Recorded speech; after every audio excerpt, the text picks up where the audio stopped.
many Americans just don't understand that if Putin gets away with getting control over Ukraine, he's not going to stop there. He's going to try to have control over other parts of the former Soviet Union. He's going to try to continue to weaken NATO. He does not want democracies challenging him and his autocratic system.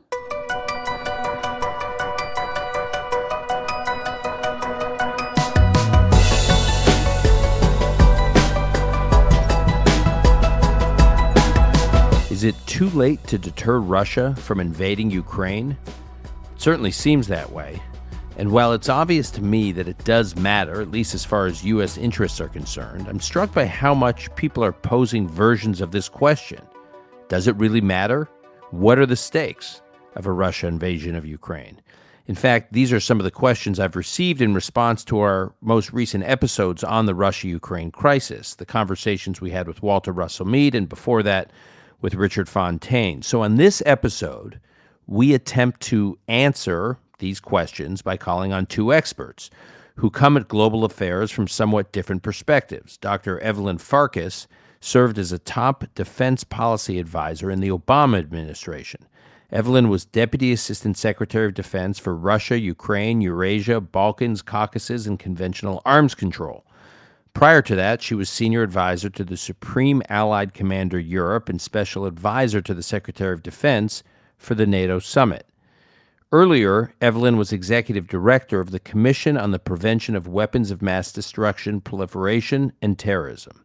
She was also Professor of International Relations at the U.S. Marine Corps Command and Staff College and is now president of her own consulting firm, Farkas Global Strategies.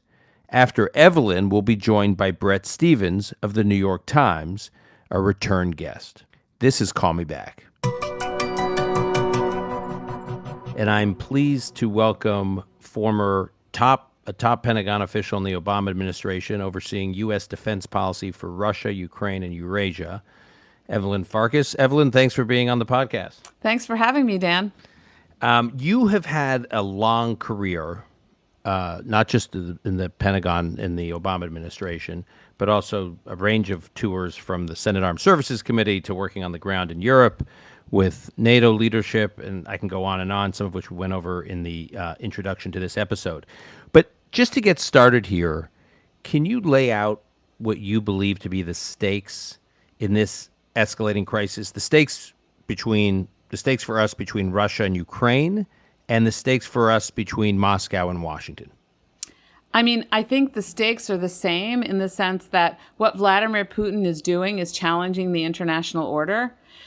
What you have to understand, I guess, if you can, is how Vladimir Putin thinks. He wants to make sure that he can preserve his autocratic political system and the associated kleptocratic economic system, which is very corrupt.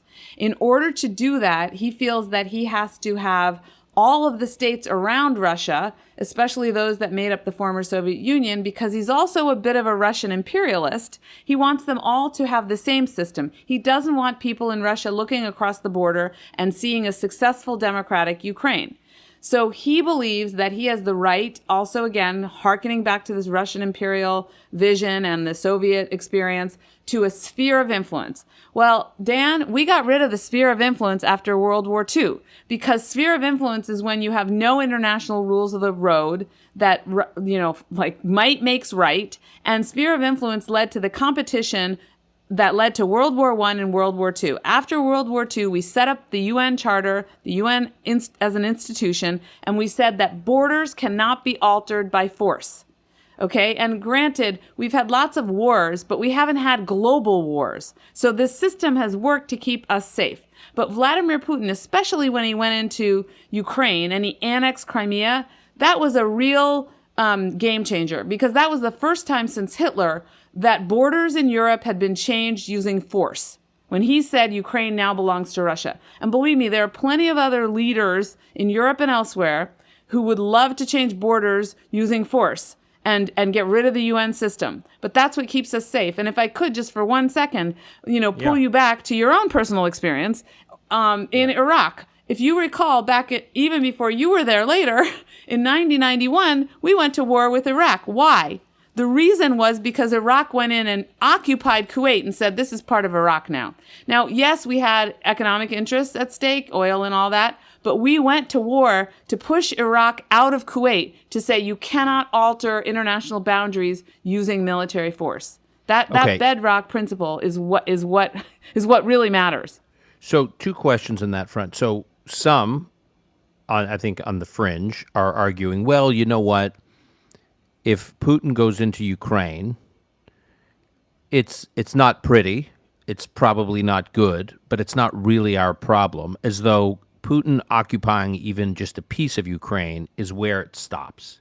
That if he is not deterred, that let's just kind of concede part of Ukraine, and that's where this ends, and we get back to our business and he gets back to his business in our respective backyards. You, I think, believe that there's no way that's where it stops. That's correct. So right now, what he's done, he already in 2014, as I said, he seized Crimea. Then he started another war in Donbass. And he thought that those 2 things would be enough for him to take control, political and economic control of the Ukrainian government again. Because don't forget, in 2014, the reason he went into Crimea and into Donbass, this other part of Ukraine, was because the Ukrainian people went to the street and they scared their leader, who was a Kremlin crony pretty much, out of the country. He fled to Moscow. Why were the Ukrainian people going to the street? Because they wanted to join the European Union. They saw their Polish neighbors, who they were used to actually being less strong economically. They saw them as wealthier, and they said, wait a minute, we want to live like that too. And a lot of them were younger people. So it's, in essence, what's happening here is that Vladimir Putin in 2014, 2015 said, I want to reverse that. I want them to come back into my fold, not into the European Union. Again, because he doesn't want a flourishing democracy in Ukraine that he views as a threat to his regime. The Russian people have already demonstrated that they are watching. And if they see that they can achieve a better life because the Ukrainians can, they may well want this for themselves. And so 2014-15 didn't work, and that's why Putin's trying again. So some foreign policy hands, both some, although not all, obviously, in the Biden administration, and certainly many on the right, are basically arguing the great power conflict of this century is going to be U.S. and China. It's going to be Cold War II. And any distraction from U.S. versus China is bad for the United States. And so it will undermine our strategy with China to get bogged down with an escalating crisis with Putin. Putin and Russia are a sideshow. That's absolutely, well, that's wrong. It's wrong because Russia has been threatening the United States actively, I would say for sure, since 2016, when they started interfering in our domestic politics. When they started interfering in those elections in 2016, through Facebook, through stealing information and weaponizing it, exacerbating the differences that exist already in our society, but making them worse, and then continuing to do that. They started to threaten, and of course all the cyber attacks, they started to threaten our democracy. We can't ignore that. The other thing is, as I said, this international order, our alliances, they keep us safe. And finally, if we don't stand up to Vladimir Putin, don't you think the Chinese the next day are going to turn around and say, well, those guys are weaklings. Let me see what I can get. I mean, the Chinese are watching very closely to see how we react to Russia. And in fact, they've said, well, we kind of agree with Russia. There shouldn't be a NATO. Right. So that to me is the biggest concern as it relates to China, is just like how while they're assessing, if they are assessing, assuming they are, when to strike against Taiwan, I got to believe the combination of how we withdrew from Afghanistan, and then if we just let Putin roll into Ukraine, those are important data points in how they assess their next move. So I just think this all has massive signaling effect. In 1994, Russia signed the Budapest Memorandum, which Ukraine yielded something like 1,900 nuclear weapons on its territory, and Russia agreed to, and I quote, respect the independence and sovereignty and existing borders of Ukraine, and then I quote again, to refrain from the threat or use of force against Ukraine. So this was a very important agreement. Why was this agreement so important to Ukraine? And feels to me like it's now in tatters or on the cusp of being in tatters. Yeah, it's an interesting agreement because you had the nuclear powers. The other signatories were the United States and the United Kingdom. And then France and China decided not to sign the Budapest Memorandum, but they had side agreements. So interestingly, they're also sort of implicated in this. The major nuclear powers said to Ukraine, if you give up your nuclear weapons, because we were worried about loose nukes and, nuclear proliferation of material, and Ukraine was a poor country, and, but we basically said, you don't need them for your security because we'll guarantee your security. Of course, again, Russia now has gone back very hard on its word, and the implications are bad, not just for the credibility of Russia, but frankly, the credibility of the nuclear powers who said that we would come to Ukraine's defense, because we haven't sufficiently come to the table. We have helped them, but I think we need to continue everything we're doing, to include fighting at the United Nations for a peaceful resolution of the situation in Crimea. Henry Kissinger famously said, "Who do I call if I want to speak to Europe?" It's a great quote. Yeah. So NATO, you worked with NATO. NATO has 30 members, but only something like 10 of which are fulfilling the requirement to spend at least 2% of GDP on defense. So at best, in this situation, it seems like we, the U.S., want to defend against Russian aggression more than Europe does. Or at worst, it seems that Putin has successfully sowed divisions within Europe and between major countries in Europe and Washington and the United States. What's going on? Why don't we have, like Kissinger's line, who do I call to work with Europe? Like, Europe feels like a mess to me in this crisis. And when you were in the Obama administration, you were dealing with a similar crisis in 2014. Did Europe seem as dysfunctional in responding to this kind of aggression? I mean, look, Dan, there have always been divisions in Europe. There are divisions in the United States, too. So, I understand you can call the White House and I guess you get someone in power, but you can also call over to Capitol Hill. But not to minimize what you're saying. Of course, there are differences among the allies, and certainly those frontline allies, the ones on the border with Russia, have been more concerned about Russia than the Western European countries. The other aspect of it, of course, is the reliance on Russian natural gas in particular, but also oil. That does impact the willingness of the Western Europeans to confront the Russians. There are also commercial interests, trade involved. And then in Germany's case, certainly with the Social Democratic Party, there's a history of kind of thinking that they need to find a way to get along with Russia. It's more of a political, cultural thing. But at the end of the day, nobody likes what Russia's doing in Europe. I mean, nobody likes it. They may not be responding exactly the way that we want, but nobody likes it. And if Putin does launch some other incursion, invasion, attack on Ukraine, you will find that Europe will be united and there will be transatlantic unity. Really? Even from Berlin, and you have hopes for Germany? Yes, I have hopes for Germany. In this crisis, not generally. Yes, you know why? Because even in the last 2 weeks, we've seen some movement. So where the foreign minister from the Green Party, they're pretty hard, firm on Russia. They understand clearly what Putin's up to and what he's capable of. She spoke out very clearly on the Russian threat, and she may have even said something about the Nord Stream pipeline. The chancellor was hesitant, but then finally said something that, we will have to reassess the Nord Stream pipeline if the Russians take further military action against Ukraine. So his statement wasn't quite as strong as I would have liked, but there was a statement. And again, as I said, I think if there's further aggression by Russia, there will be further statements coming out of Germany. And so at this point, I'm optimistic. Writing in the Financial Times, Megan Green of Harvard's Kennedy School said, quote, she wrote, quote, Russia is already heavily sanctioned.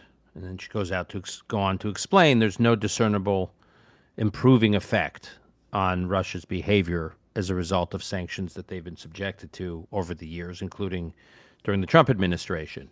And there's still cyber attacks. There's still the assassinations of Putin's opponents abroad. There's still obviously extremely aggressive clampdowns on domestic civil liberties inside Russia. What's the case at this point for sanctions? Is Putin actually afraid of sanctions? Here's the thing. We have been very incremental and cautious when it comes to sanctions. We, the United States and the Europeans.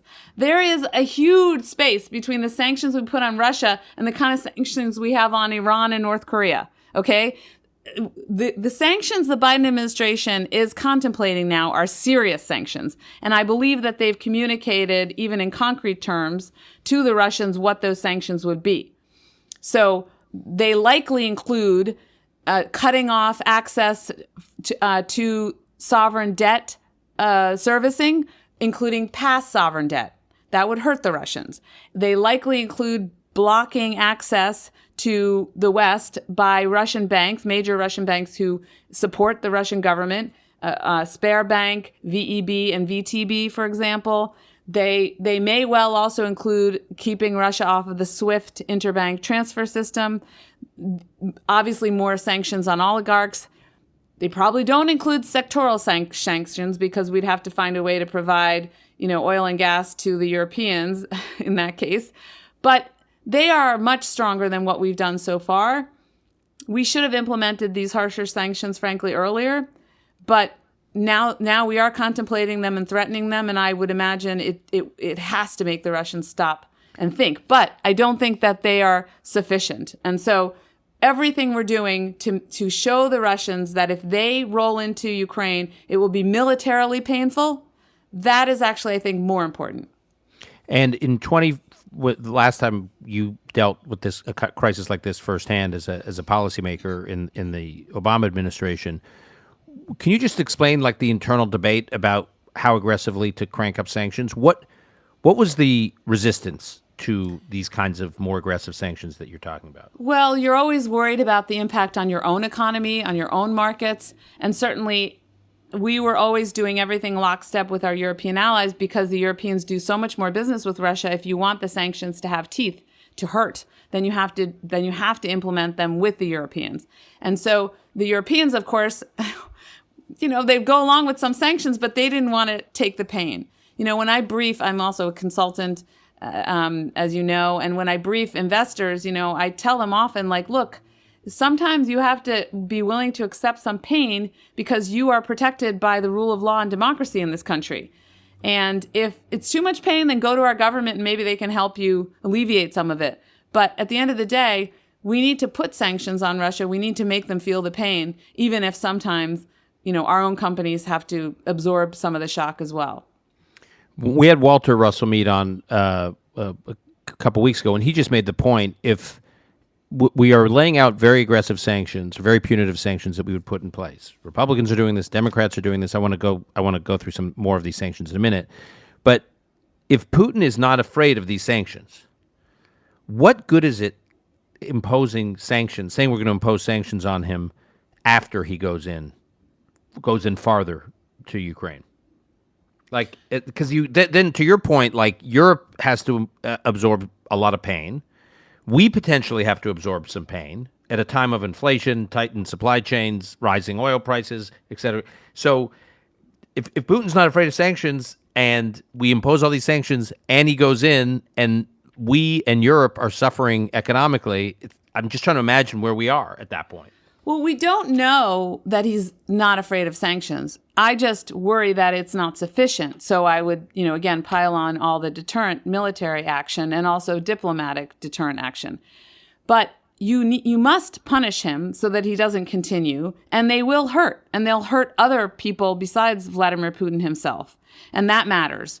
They'll hurt the oligarchs around him. You also need to demonstrate to other would-be transgressors of international law that this is what we're capable of doing together. The House Republican Study Committee has put together, which is a committee of about 150 conservative lawmakers. They've put together what they're calling the Putin Accountability Act, which has something like 30 co-sponsors right now. The bill's been sponsored by Jim Banks, congressman from Indiana, and it really goes after Putin personally. And, Josh Rogan writes in the Washington Post, one thing we do know that Putin cares about is his own illicit fortune. The U.S. government has never really tried to go after the people who launder Putin's allegedly stolen billions and profit from his gangsterism. And then he goes through about how that this House committee is pushing the Biden administration to do this now and not wait for Putin to go into Russia, but really impose the pain on him personally, his personal financial fortune, and that of the people around him. Yeah, there are some sanctions, Dan, that we can sanction action that we can take now, that we should take now, and I would agree with that. That's a sanction we can take that's not going to hurt us. It's not going to hurt our European allies. It's going to make a strong statement towards the Russian people. Look at your irresponsible, corrupt leader. And so I think it could help create some turmoil for Putin in his backyard. So that kind of sanction makes sense. The other sanctions I would hold off on because, again, you're threatening them, in an attempt to get him to stop and think twice, him or the people around him. In 2018, the Trump administration authorized special forces to confront, I don't even know what to call them, security contractors, let's call them that, in Russian security contractors. Yes, in the Wagner Syria. Group. Yeah. Mm-hmm. Yeah. And I don't know, 300 different reports, something like 300 of these Russian security personnel were either killed or injured, something at least over 80 killed based on public reports. What was Putin's reaction to that? Because that was, confronting Russian forces, even if they were sort of informally tied to the Russian government, to the sovereign, confronting Russian forces was pretty aggressive on the battlefield and with real casualties. And how did Putin respond? Well, what happened was that the place where our troops are is of interest to the Russians because there's oil there, and they would like to have access to it under some sort of arrangement that they would probably make with Assad. So the Americans are in a strategic area there. There are other reasons why it's important, but that is one that would appeal to contractors who might make money there, aside from for their military mercenary activities. The Wagner Group attacked the special operators there. And that's why the special operators lashed back and killed hundreds of them. I think it was more than 100, maybe even more than 2. But in any event, it was more than 100. And the lesson there, I think, was understood because I haven't seen any accounts of Russian contractors or Russian troops, trying to attack Americans. If you attack Americans, they will fight back in self-defense. So I don't think that Vladimir Putin wants any kind of kinetic engagement, any kind of war with the United States or with NATO or with any of our allies. And he does understand what Article 5 means. And the Russian military is not a match for NATO. So about a little over a week ago, President Biden seemed in his press conference to concede that there will be some kind of Russian invasion, small, but an invasion of Ukraine, and that there was, the body language and the language suggested, at least the administration's view was there was little we could do to prevent that. Now, since then, and we in this podcast, we're also hearing from Bret Stephens, who was weighing in on that exchange at the press conference. But you, since then, have come out quite publicly for a pretty aggressive approach. Some of the items you've alluded to in this conversation. Can you talk about what prompted you to come out so publicly, and what kind of reaction you got from folks on Capitol Hill, folks in the administration, to what you're proposing? And actually, first tell us what you're proposing, and then talk about why you did it and what the reaction's been. Yeah. So what I proposed in this Defense One piece in particular was that we undertake a firm, united response against Vladimir Putin, that the president provide the highest level of military support to Ukraine. I can't recall if I put in there about air and maritime defenses, but certainly subsequently I've mentioned that, and I do believe it's important. But that we provide assistance to the Ukrainians so that the Russians will know that it will cost them, that we sanction Russia and just to be clear, so to make clear that the Ukrainians have the resources that this is not going to be a cakewalk for the Russian military, that Russia will know, wow, the Ukrainians are actually really armed here. They have the capabilities to fight. Right, that they will lose lives, that there will be Russian body bags going back to Russia. And the reason for that is, of course, in 2014-15, we saw that it had an impact on the Russian government. So that was part of my argument.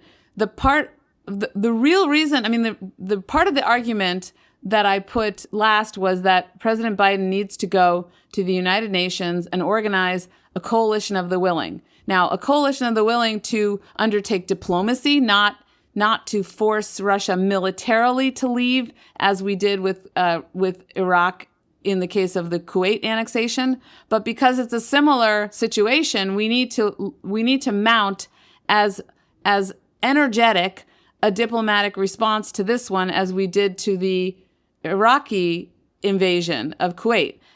Again, I'm not calling for military force because Russia's a military nuclear power.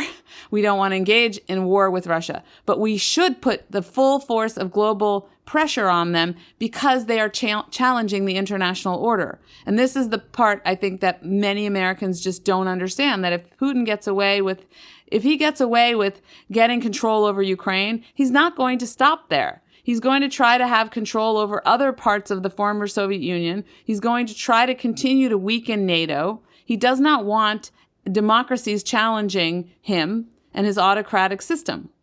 The Pentagon has recently said that they would deploy 8,500 U.S. troops, or on heightened alert, quote unquote, for possible deployment, I guess. But it would be under the NATO response force. And what that means in practice, again, I'm quoting Josh Rogan here as well from the Post, is that the supreme allied commander in Europe would have to request their deployment from NATO itself before they could carry it out. So we would be sending U.S. troops to NATO, but those troops couldn't be deployed without the 30-member, North Atlantic Council voting unanimously to approve the use of our forces. Does that worry you that our forces are subordinated to some system now that's up to 30 countries to decide if they're used?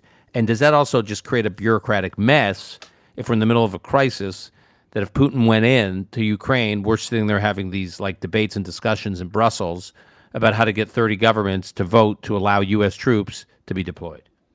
It doesn't concern me because what I'm hearing out of the administration is that they haven't taken anything off the table, that they could send additional U.S. forces by, just on our own without the NATO request or the NATO umbrella.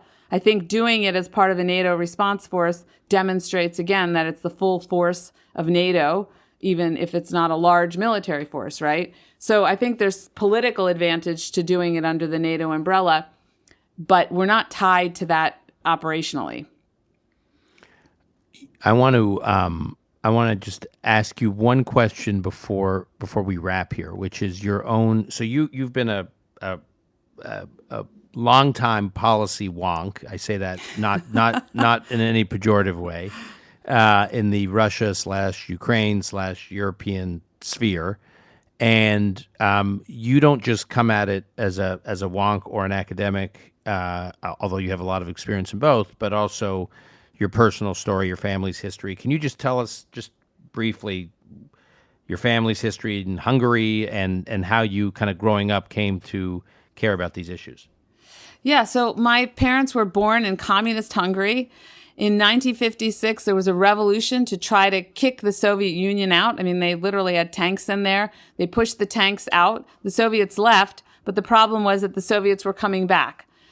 The United States did not want to get involved in a war to rescue Hungary, so my parents fled. And I ran for Congress in New York in 2020, and I told the story of how they left with nothing. My mother had a sandwich in her pocket. Literally, that's it. Can you imagine? And she was only 17 years old. So they came to the United States with nothing. But what they came for was, political freedom and an economic opportunity. And I was born in the States. My first language was actually Hungarian. I went back and visited my grandparents in Hungary.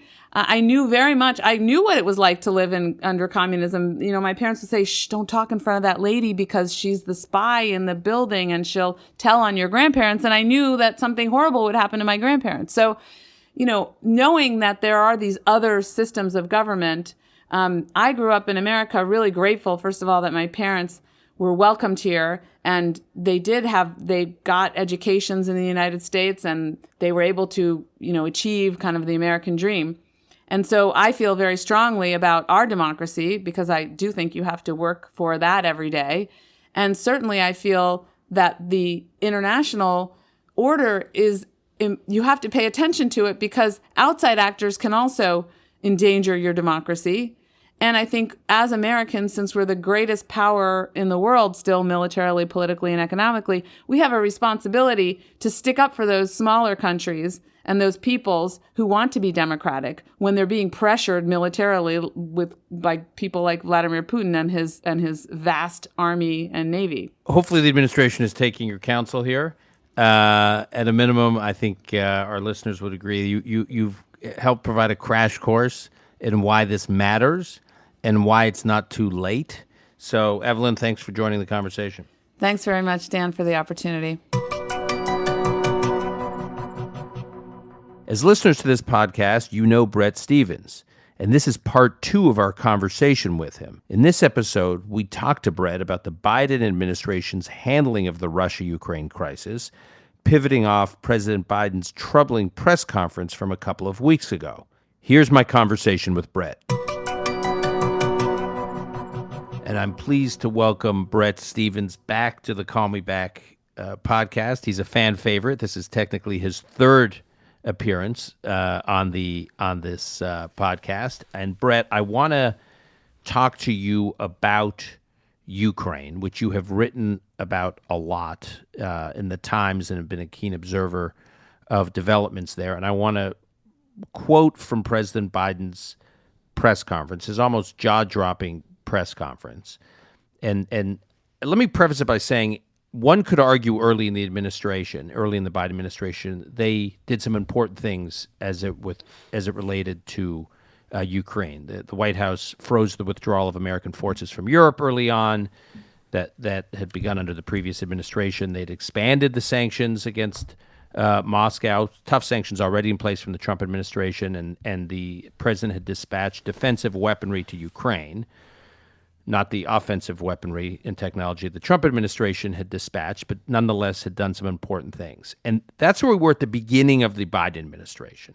Now, I want to quote or play tape from President Biden's press conference, where he says, quote, "My guess is he will move in," referring to Putin. He will move into Ukraine. "My guess is he will move in." And then he said, "I don't think he's made up his mind yet. If he invades," Putin that is, "if Putin invades, it hasn't happened since World War II," which actually isn't true. Parenthetically, just a little fact check here, that Putin invaded the Putin invaded Ukraine 7 years ago when in he was 2014, right, and integrated Crimea into Russia. But it was just factually incorrect what he said. And then Biden goes on and says, it was almost like he was sort of ruminating. He says, "It's one thing if it's a minor incursion and we end up having to fight about what to do and not do, but if they actually do what they're capable of doing with the forces amassed on the border," meaning the Ukrainian border, "it is going to be a disaster for Russia if they further invade Ukraine." And then he was asked, President Biden was asked, "Are you saying that a minor incursion by Russia into Ukrainian territory would not lead to the sanctions that you have threatened?" And Biden says, "Well, that's how it sounded like, didn't it?" So that was President Biden in his press conference talking about what's likely to happen in Ukraine. What was your reaction to what he said? Well, my reaction was to imagine what Vladimir Putin was thinking while listening to that, which is that this is an adversary who's simply not serious about stopping me, who is going to be twisted into knots like Carter over the invasion of Afghanistan or something like that, trying to reach a common position with American allies because he doesn't quite understand what's most important to reach a common position or to take a tough stand, who's prepared to accept further Russian seizure of sovereign Ukrainian territory, the third time in 7 years, and who's just not a serious president. You will have noted that immediately afterwards, or at least a few hours after that press conference, the administration was being forced to walk back some of what Biden had said. So the result is that, the impression is already at the moment of crisis, when supposedly all the talking points have been carefully studied and written out by the principles of government, that you have a shambolic decision-making process led by a president who hasn't gotten his messaging straight, hasn't gotten his thinking straight, and where it's unclear whether he's thinking very much at all. So why do you think the administration has landed at this approach, even if it's being corrected to some degree? What is going on inside the administration decision-making? Well, I wish I knew. Well, what could... I mean, I wish, but this is... Give them the benefit of the doubt. I know it's hard because it seems, as you said, so shambolic. But if you were to give them, like, their due, what are their options here? Maybe they're dealing with a narrowing set of options, and they're stuck. So let me try to, off the cuff, put the best possible gloss on the Biden administration's shambolic Ukraine policy. And I would say that they are very keen to maintain a united NATO front, especially given that Germany has a new, more Ostpolitik, social democratic government, potentially inclined to take a very different view of Russia than the United States will. And so they would rather sacrifice, or they would rather gain diplomatic currency in NATO, even if the price of it is losing tranches of Ukrainian territory. So NATO diplomatic unity trumps all, I guess, is the nice way of expressing this this policy. But it's essentially a nonsensical policy, because achieving this diplomatic victory with NATO, that is to say, having some kind of united front against Russia, ultimately simply puts NATO in a strategically much worse position.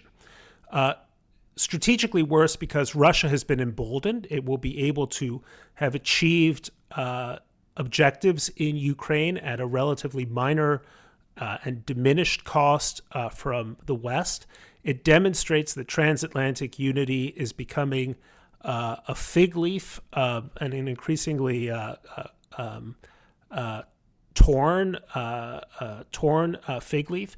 It makes Eastern European frontline NATO states extremely worried about their future, and it shows that a Putin strategy of confrontation, aggression, and naked and extraordinarily bald threats against the West works. So on every level, it's catastrophic. What I have said is that the Biden administration should be sending C-5s and C-17s in formations to Kiev, delivering every kind of weapon that can bloody the Russian army, even if it means Ukraine loses the war, that at least can deliver a real black eye to Russia, just to give Putin a sufficient 10% point of doubt in his mind that this is going to work. Then the United States, you would cut off all these diplomatic talks, the talks in Geneva, the talks are themselves a concession. The talks are when a country goes and threatens to invade a neighbor, it should not be rewarded in the coin of diplomatic ententes and potential concessions from the United States. So this has built up Putin in a sense, because he suddenly looks like a superpower dealing directly with the U.S. And there's a chance that he could win some. Let's imagine this thing comes off without a Russian invasion. It will only do so if the United States makes certain kinds of concessions. One concession that's been bandied about is the idea of re-entering the international or the immediate intermediate range nuclear forces agreement of 1987, the INF Treaty. But we got out of the INF Treaty because Russia was nakedly violating the treaty. So we're going to reward Russian violations of a nuclear treaty by re-entering into it because they were so gracious as not to invade their weak and vulnerable neighbor. That's a staggering thought. The other thing that I wish Biden would do is he should send, even if it's over the objections of Germany and other countries, he should send division-level forces to each of the Baltic states. Large enough tripwire forces that Russia will know that if it invades Ukraine, the threat from NATO on his western flanks will grow, not diminish. So you wrote in the Times, quote, it would be to America's referring to a potential invasion of Ukraine from Putin. You wrote in the Times, it would be to America's global standing what the Suez Crisis was to Britain's. At least Pax Britannica could, in its twilight, give way to Pax Americana.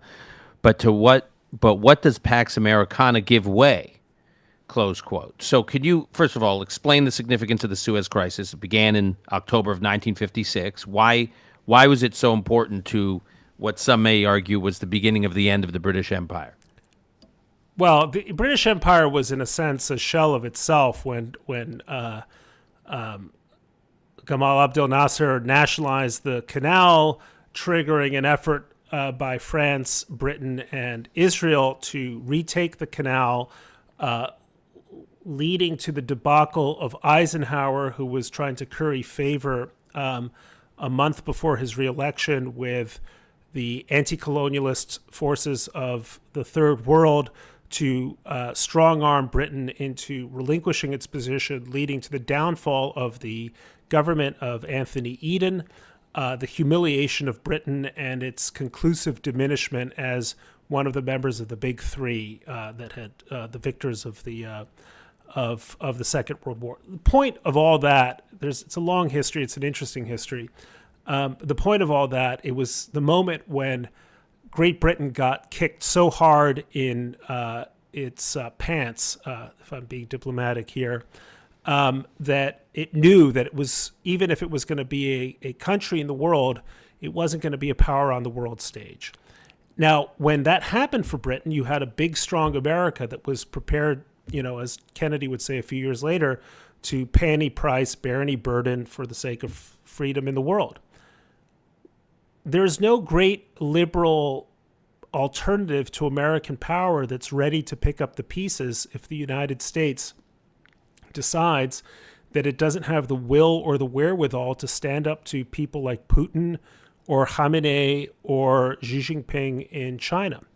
And what happens after Pax Americana is that the dictatorial powers of the world will understand it's open season, that they can hunt their weaker neighbors, whether it's Taiwan or the Baltics or potentially even Israel in the Middle East, and that the United States will not be coming to the rescue of these embattled democracies around the world. And if that happens, we're in a really dark place in the world.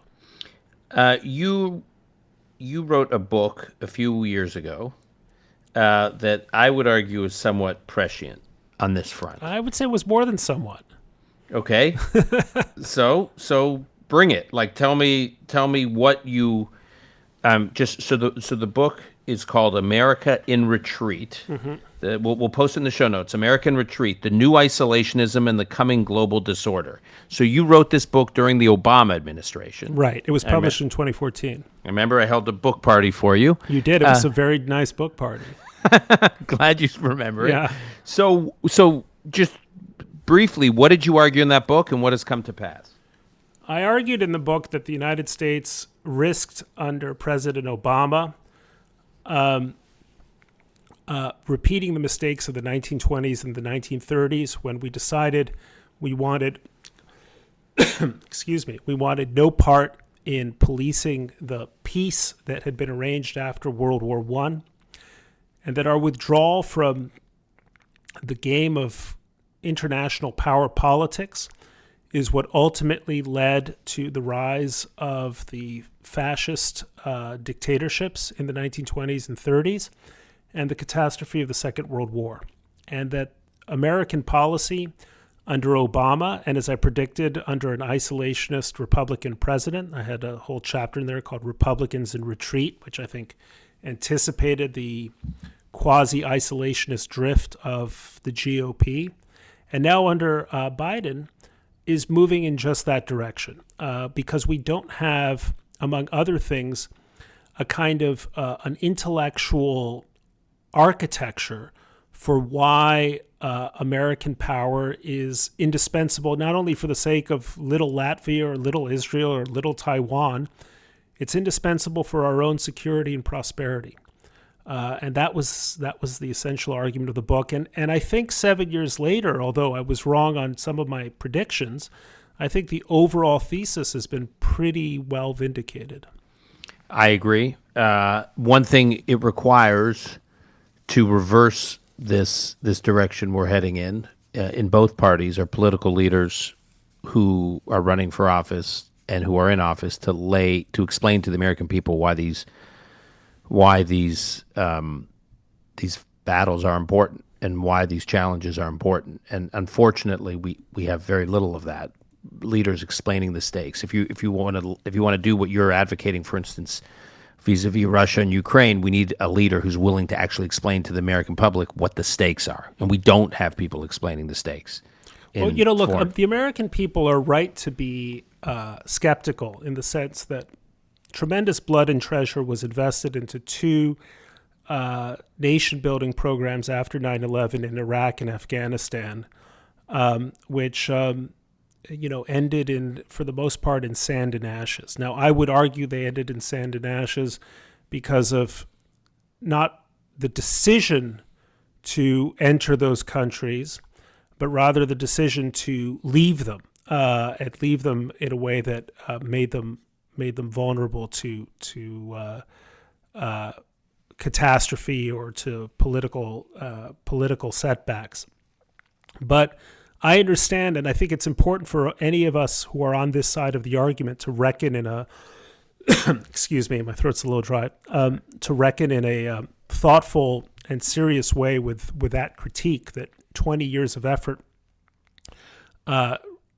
didn't take us very far. There were serious mistakes, again, in thought and execution made by those of us who thought, I think, a little too breezily that getting rid of dictatorship was the hard part, when in fact that was the easy part. But there are equal and I would say far graver mistakes among those who think that the United States can retreat to some kind of North American fortress and be safe in the world. And we can't. And it's I think we've created an intellectual climate that's facilitated that kind of thinking, and it's going to lead to harms. On that grim note, which I totally agree with, we will end the conversation. You've been very generous with your time, Bret. We hope to have you back. Like I said, you are our listeners say more Bret, so you won't be canceled. Thank you, Campbell and the kids. Yeah. It's more than just Campbell and the kids. We got a lot of fans who are asking for more Bret, and you won't be canceled on this podcast, no matter what you say, no matter how provocative. So keep up the important work and stay in touch. It's an honor to be on the show, and it's always good to see you, Dan, even virtually. Great to see you. Thanks.